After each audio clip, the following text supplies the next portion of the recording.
The following is a presentation of the Black Hollywood Live Network, the first online broadcast network dedicated to African American entertainment. Hollywood Redefined. From Los Angeles, California, presented by Maria Menounos and streaming live thanks to Akamai Technologies, this is Black Hollywood Live, Black Sports Weekly, featuring weekly in-depth interviews with some of today's most talked about athletes. Black Hollywood Live, Hollywood Redefined. You're listening to Black Hollywood Live. And now, the host of Black Hollywood Live, Black Sports Weekly. Hold on. There we go. We're ready to rock. We're ready to rock. Man, I love that intro. I feel like I can play for the Los Angeles Lakers with that sound. Well, as bad as they're playing, I guess anyone can play for them right now. Oh. That was kind of a diss. But what's not a diss? What's up, sports fans? Welcome to another exciting episode of Black Sports Weekly. I'm your man, your host, the one, the only Mr. Kevin John. And joined to me right across from me is the incomparable, the always oh so vivacious and charming Charlotte. What's up, everyone? I'm glad to be here and back And for I'm so- this week's show. Yeah, and we're glad to have you back too. You know, we've seen you working some carpets the last week and, you know, getting out there and just flourishing. So, so blessed to have you in the studio, as always. Thank you. And speaking of in the studio, you guys, we are blessed today to be joined by one of the most respectable and highly regarded sports bloggers there is. He is a sports host for Sirius XM Radio. He's world renowned for his personality, for his sports insight, and he's going to be joining us today, the one, the only, Nabate. Nabate is in the building. We can clap. Hello. On the phone. Hello, good afternoon. Well, good morning. It's still morning out on the West Coast, so but afternoon here in Virginia. Nice Virginia. It's very pretty out here. So you're in Virginia because you're from New York, right? Oh, that's where you're living. Yes, indeed, from New York, and also too, I produce for NBA Radio for Sirius XM. I'm not a host yet, but I produce and I host a television show, local television show in New York City called So Much to Talk About. So. See, I knew you was a host. I knew host was somewhere in there, you know. I'm just trying to piece it together. Yeah, no problem. So just real quick, give just for the viewers a quick background on you. Now, how long have you been in sports? Yes, I've been in sports I've had my show on Manhattan Cable for almost 8 years, actually. So I've covered a lot of different local teams like the New York Knicks, the New York Giants, New York Jets, the Mets. And I also cover the NFL Draft, NBA Draft, the Hall of Fame weekend, which I'm going to be up in Enshrinement weekend in a couple of weeks. And, yes, so I've been doing that and also producing. I produced first at ESPN New York, and now I'm with Sirius XM NBA Radio, producing the morning show, which is called The Starting Lineup. So. Wow, is there anything that you do not do in the world of sports? Except play, except play. But like you said before, even I can play for the Lakers, I know, that is true. I mean, I didn't mean to throw shade LA's way, but come on, that was just a pathetic offseason. I actually heard that they were going to the WNBA draft to get players for the Lakers this upcoming seain. So no, that's not right. I know, that's bad. All right. Hopefully, no one's watching from the Lakers organization. And if they are, it's just fun and games. So, Nabate, thank you so much for being with us. It's always good to have another sports mind as prolific as yours. So we're just going to get straight into it. One of the first topics up on the show is regarding Michael Sam and Tony Dungy. Tony Dungy was, I guess, outspoken words against it. Now, just real quick to brief the viewers, Michael Sam is the first openly gay the first openly gay player that declared himself for the NFL draft. Subsequently, he was drafted in the 7th round by the St. Louis Rams. And last week, he was given the Arthur Ashe Courage Award at the ESPYs. And, just been getting a lot of recognition and publicity for coming out. Mm-hmm. Recently, a few days ago, I believe it was Monday, Tony Dungy had came out. And for those who don't know, Tony Dungy, he's one of the, one of the most respected coaches of all time. He won a Super Bowl with the Colts back in 2008. 6, I believe. I could be wrong. Am I right? No, you're right. You're right. I'm right. Okay. Because I'm rarely wrong, of course. But yeah, so he won a Super Bowl with them, and he's now an analyst for NBC. He does Sunday Night Football. Anyways, he came out and said that he would not draft Michael Sam because Michael Sam would be too much of a distraction in the locker room for the media. Now, some people believe that Tony Dungy, well, first of all, he's a devout Christian. So some people may believe that because Michael Sam is gay is the reason why maybe Tony is in opposition of hiring him. But anyways, that's the story briefly.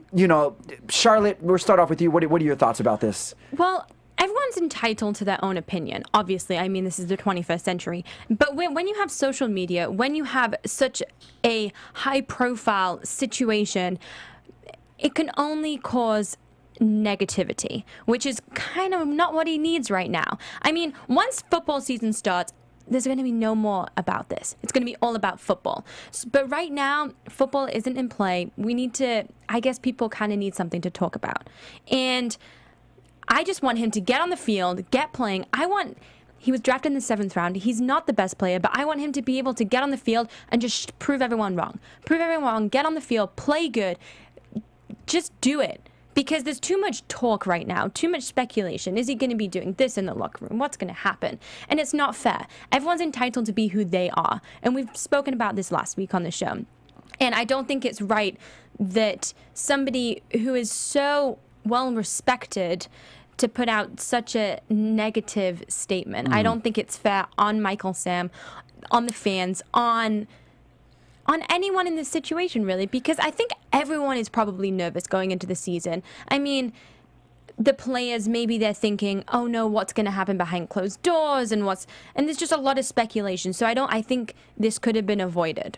So you think essentially Tony Dungy, even if he felt that way about him, he should have kept his opinion to himself? Yeah, because I just think there's too much hype right now surrounding this story, and with social media and with different aspects of the media, it just gets so blown out of proportion. Absolutely. Nabate, would you like to weigh in on this? Yeah, I think, Tony Dungy definitely, it's a situation where he should have, I understand what he's saying, though, with drafting Michael Sam, because it's already been a distraction with the Rams, with the St. Louis Rams. Everyone's asking the St. Louis Rams about Michael Sam instead of other things dealing with the team per se. Yeah. This is a team that had one of the best pass rushes in the NFL last year. Their defense really came on in the second half of the season. And they have potential. They're potentially a playoff team this year, especially in the NFC West, which has turned out to be the best conference in all of, the best division in the entire NFL. Oh yeah. So you look at this situation. I think Tony Dungy. I see what he's saying, but we all know that, like years ago, I forgot which year, he was opposed to gay marriage being passed, and he was very adamant and very vocal about that.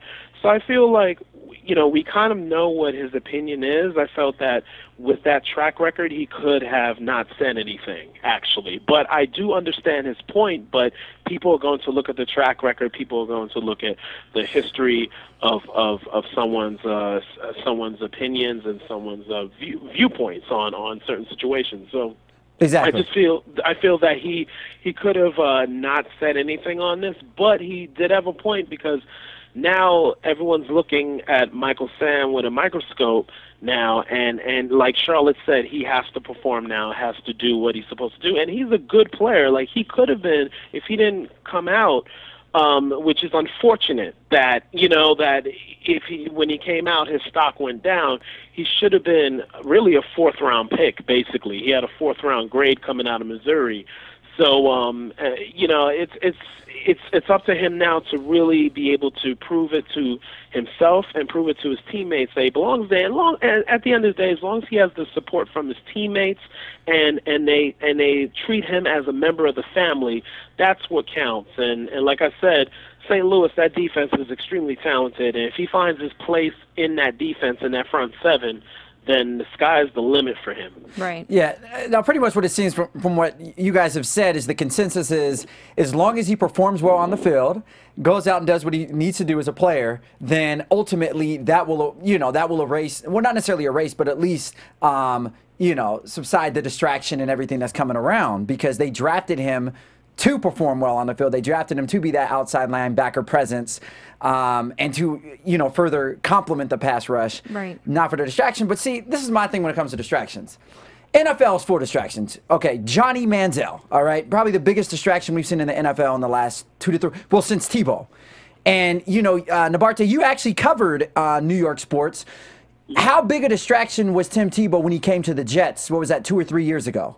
Oh, yeah, that was summer of 2012. Wow, what a distraction indeed.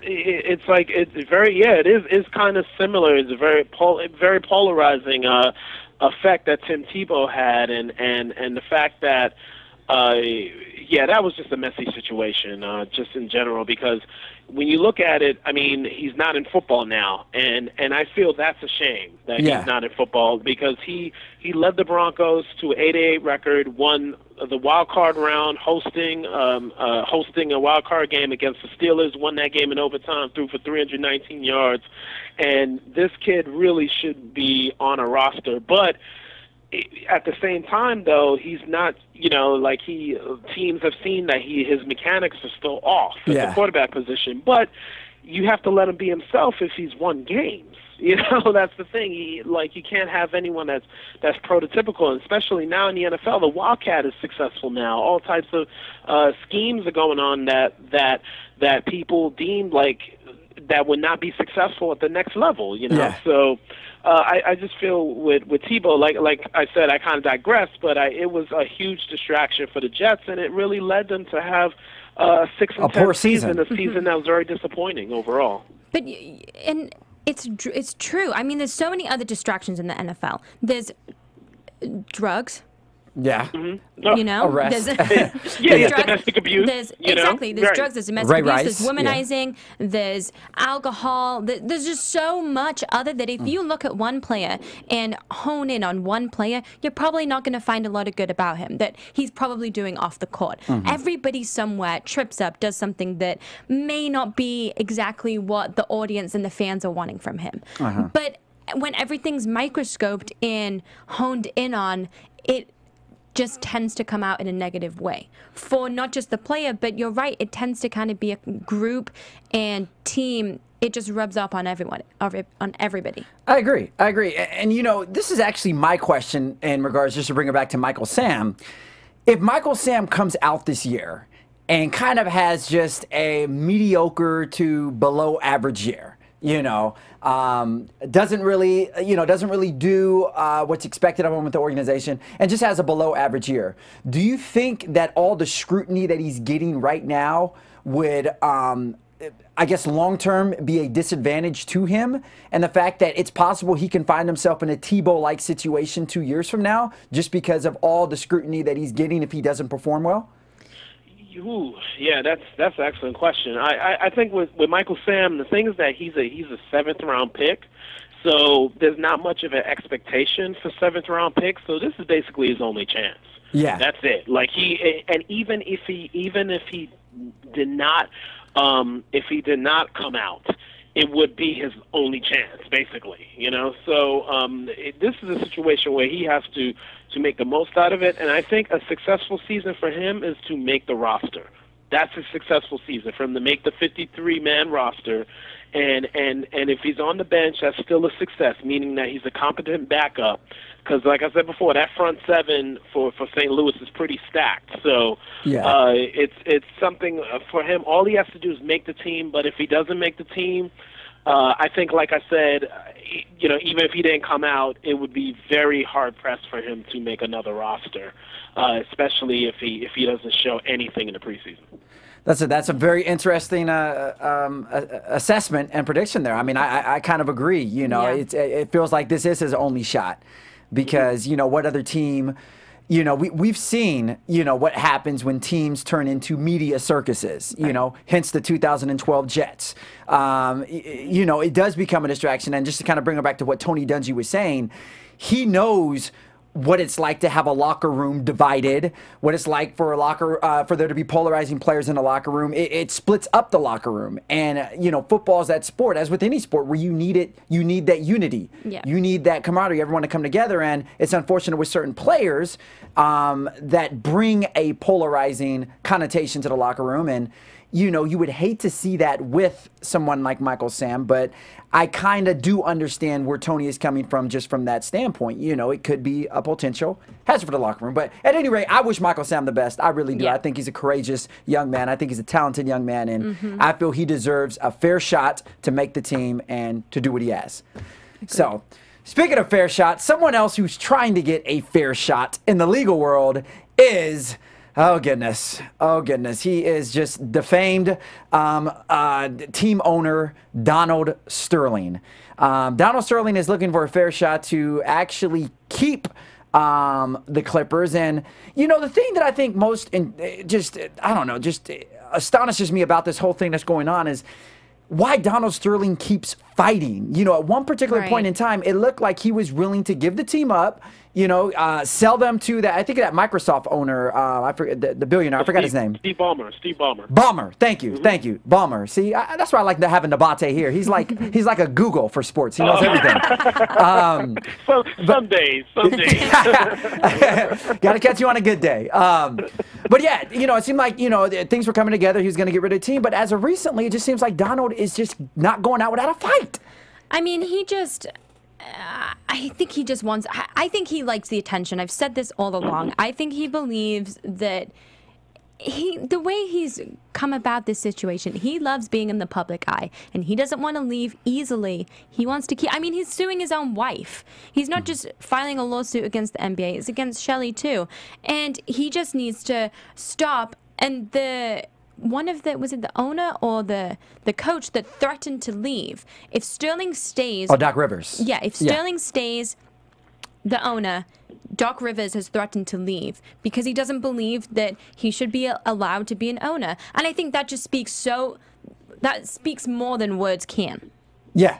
Yeah, absolutely. I mean, when you have the coach of a team, and also Doc Rivers is not only the coach, he also has an executive position too. I think he's like the executive of vice presidential affairs. Right. He heads up the basketball operations. Yeah. He's basically the GM. There you go. Thank you, Google. Man, I love Nabate, man. He's on point. On point.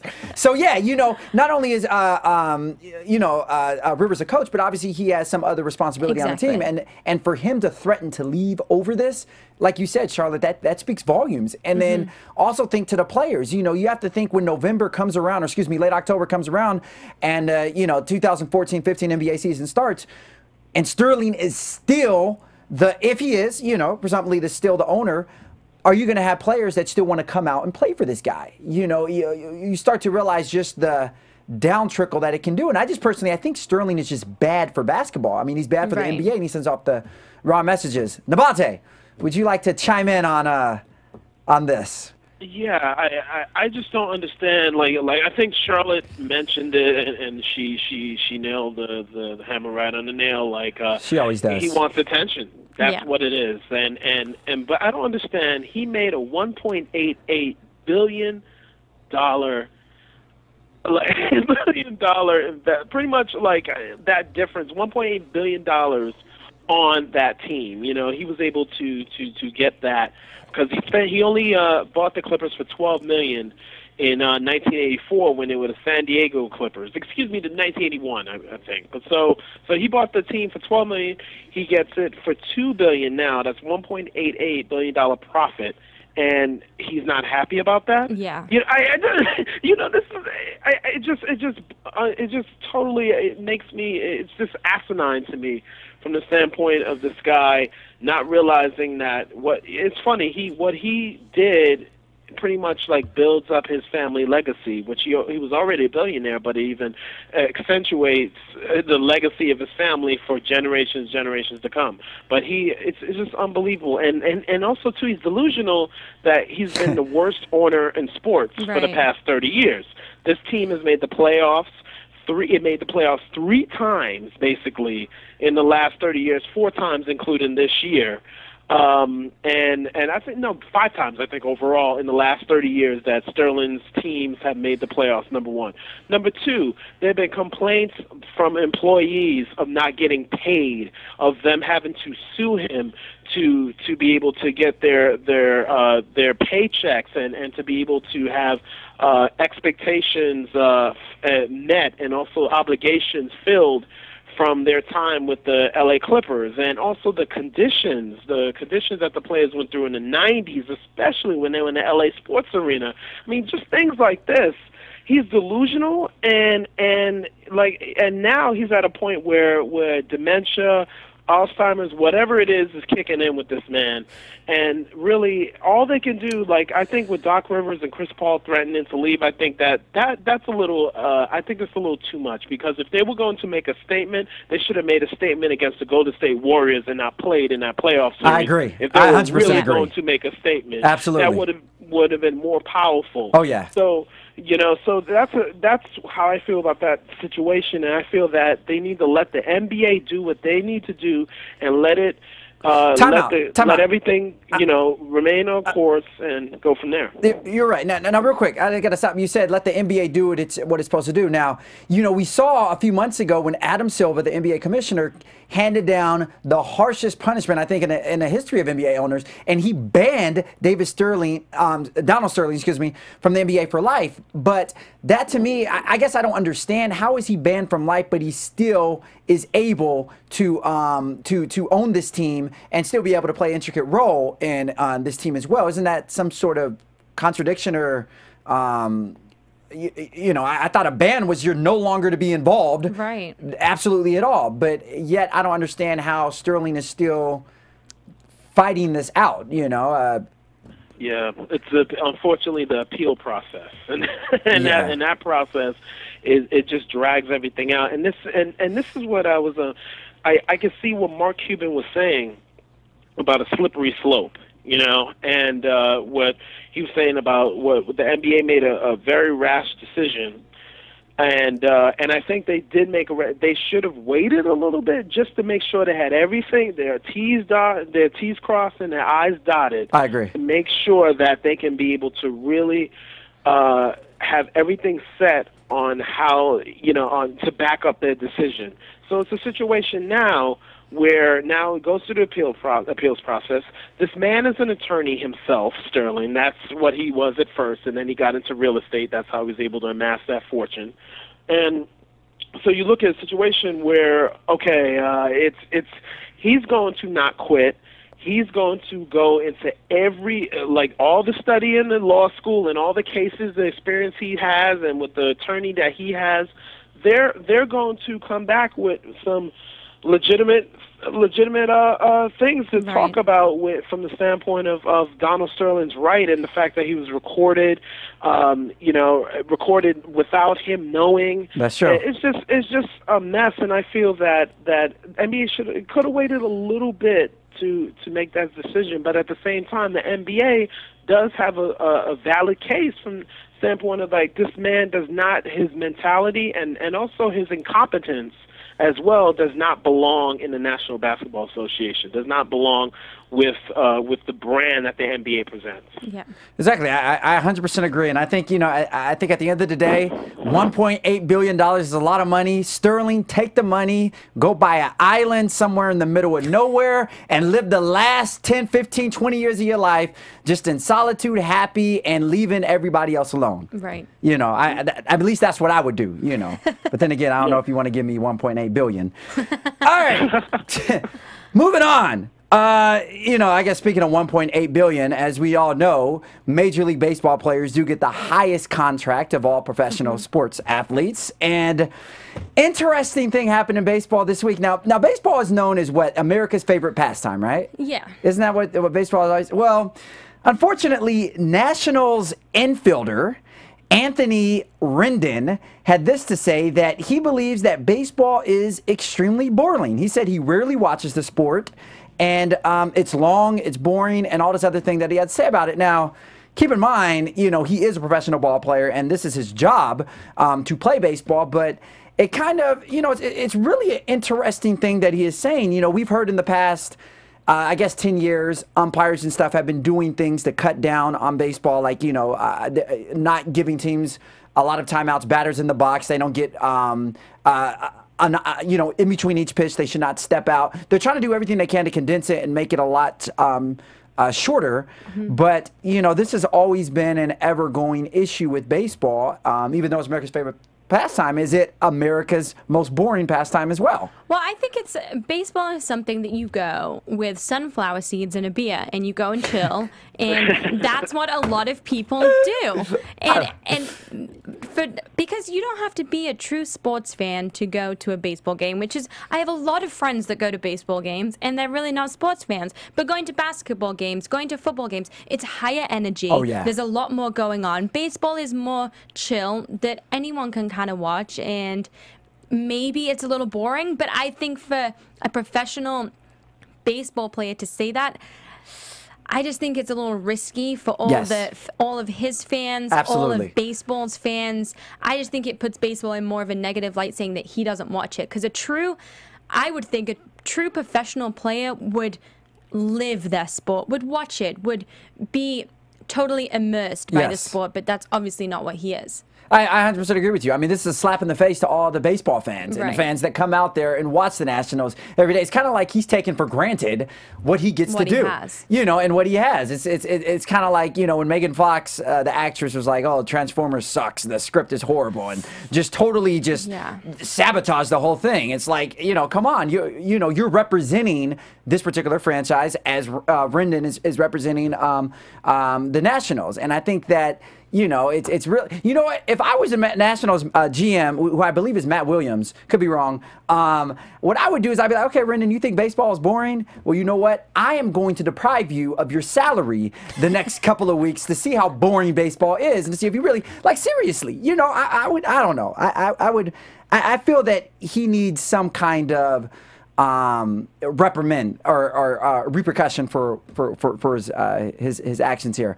Nabate, would you like to weigh in on this? Yeah. I think with Anthony, I think it was more frustration that he didn't make the All-Star team. Yeah. You know, and he's a young kid. He's 24 years old. He just turned 24 this year. So, you know, a lot of, and I think not just young people, but people in general react to certain situations in a different way. Some people react to it in a classy way. Some people react to it in a very in a way where they don't think about what they say. You know, so I think with Anthony, it was more that frustration that he didn't get on the All-Star team. But also another thing too, if he's going to say that baseball is boring, then he should have some solutions. He's a player. He's in the trenches. He's on the field. You know, he observes what goes down. He should give suggestions on making the game more exciting or more faster paced or things like that. He should actually offer that and have a responsibility to be a leader. Instead of saying something that's a destructive comment, say something that's constructive about the game. Now, personally, for me, baseball is my first love, and I love the sport dearly. I love going to games because I love subtle things. It's like chess, like playing chess. You know, just subtle movements and thinking, being 2-3 steps ahead. And I love like the pitching changes that managers do, the shifts, the outfield shifts, the infield shifts. Bunting situations, you know, just all the strategic things in a game that are very subtle. I love that personally, especially, you know, and it's better to see it live at a field because you're seeing the entire field. Of course, on television, it's restricted, the view. So I love the game personally, and I feel Rendon should have said, you know, gave some constructive feedback on how the game could change. Now, I don't agree with the instant replay being used a lot in the game. It's terrible. I think it's horrible. I think definitely umpires, most of the time, they make the right calls. Yeah. I think replays should be made if it's something that's really really inconclusive and really tough to gauge. I think really each team should have one replay. Yeah. Just like in the NFL, you get 2 chances. You know, you get 2 flags to throw out, and the 2 challenges. You know, so you could do the same in baseball, where it's 1 challenge that you have that opportunity, and that's it. I just feel like that's something that Rendon could have talked about. I 100% agree. There's a lot of things that you can do to speed it up, but I think getting back to what Charlotte said, when you go to a baseball game, you know what to expect. You know, it's not like NFL where every play counts and all that other good stuff. And there's nothing boring about the salaries that baseball players do make. That is for sure. Now, unfortunately, we do have to wrap the show up. So thank you once again, Nabate, for coming on here and sharing your knowledge and opinion. One quick question: who do you think is going to win college football this year? Ooh, good question. I think whoever comes out of the SEC is going to take it, and I think I like Bama. I like Bama to bounce back to take the tournament, and they have the most talent. And I think I like Bama to do it, definitely, to win the national title. But Florida State, I think they're going to let down. I think they'll have a couple of losses this coming season for sure, but Bama will do it. I'm going with the Seminoles. I mean, I think Jameis Winston's only going to get better and lethal this year, so I'm going to go with them. I got to go with Florida State, too. 2 to 1. 2 to 1. I got to go with my team. All right. Well, thank you guys so much for joining us on another exciting episode of Black Sports Weekly. Before we get out of here, Nabate, where can all the fans reach you at? Your Twitter, all that other good stuff? Yes, my Twitter is at NABATEISLES SMTA, Nabate Isles SMTA. It's my Twitter, and my show comes on, you can see it on MNN.org, Manhattan Neighborhood Network, MNN.org. 9 o'clock streams, 9 o'clock live every Wednesday night. So definitely you can check it out. And you know what? I'm glad you guys picked Florida State. I hope that happens. I'm a Florida State fan. I was just being objective, just to let y'all know. Thank you, Nabate. And where can they find you at, Charlotte? You can find me at CharlotteB_TV or CharlotteBroadbentTV.com. And you can find me, Kevin John, on Twitter, Instagram, at HeyKevinJohn, or on my website, www.itskevinjohn.com. Sports fans, thank you so much for tuning in to another exciting episode of Black Sports Weekly. We will see you next week, same time, same place. It's Kevin, it's Charlotte, and we are peacing out. From producers Maria Menounos, Dario Kristen, Tiana Hobson, Kevin Undergaro, and the entire BHL crew, we would like to thank you for supporting Black Hollywood Live, the first online broadcast network dedicated to African American entertainment. For questions and comments, contact us at info@blackhollywoodlive.com. Like us on Facebook, tweet us, or Instagram us at BHL Online. And I'm your BHL announcer, Scipio. Instagram me at Planet Scipio. Thank you for tuning in. Hollywood redefined. The views expressed here are those of the host only and do not necessarily reflect the views of BHL or its owners or principals.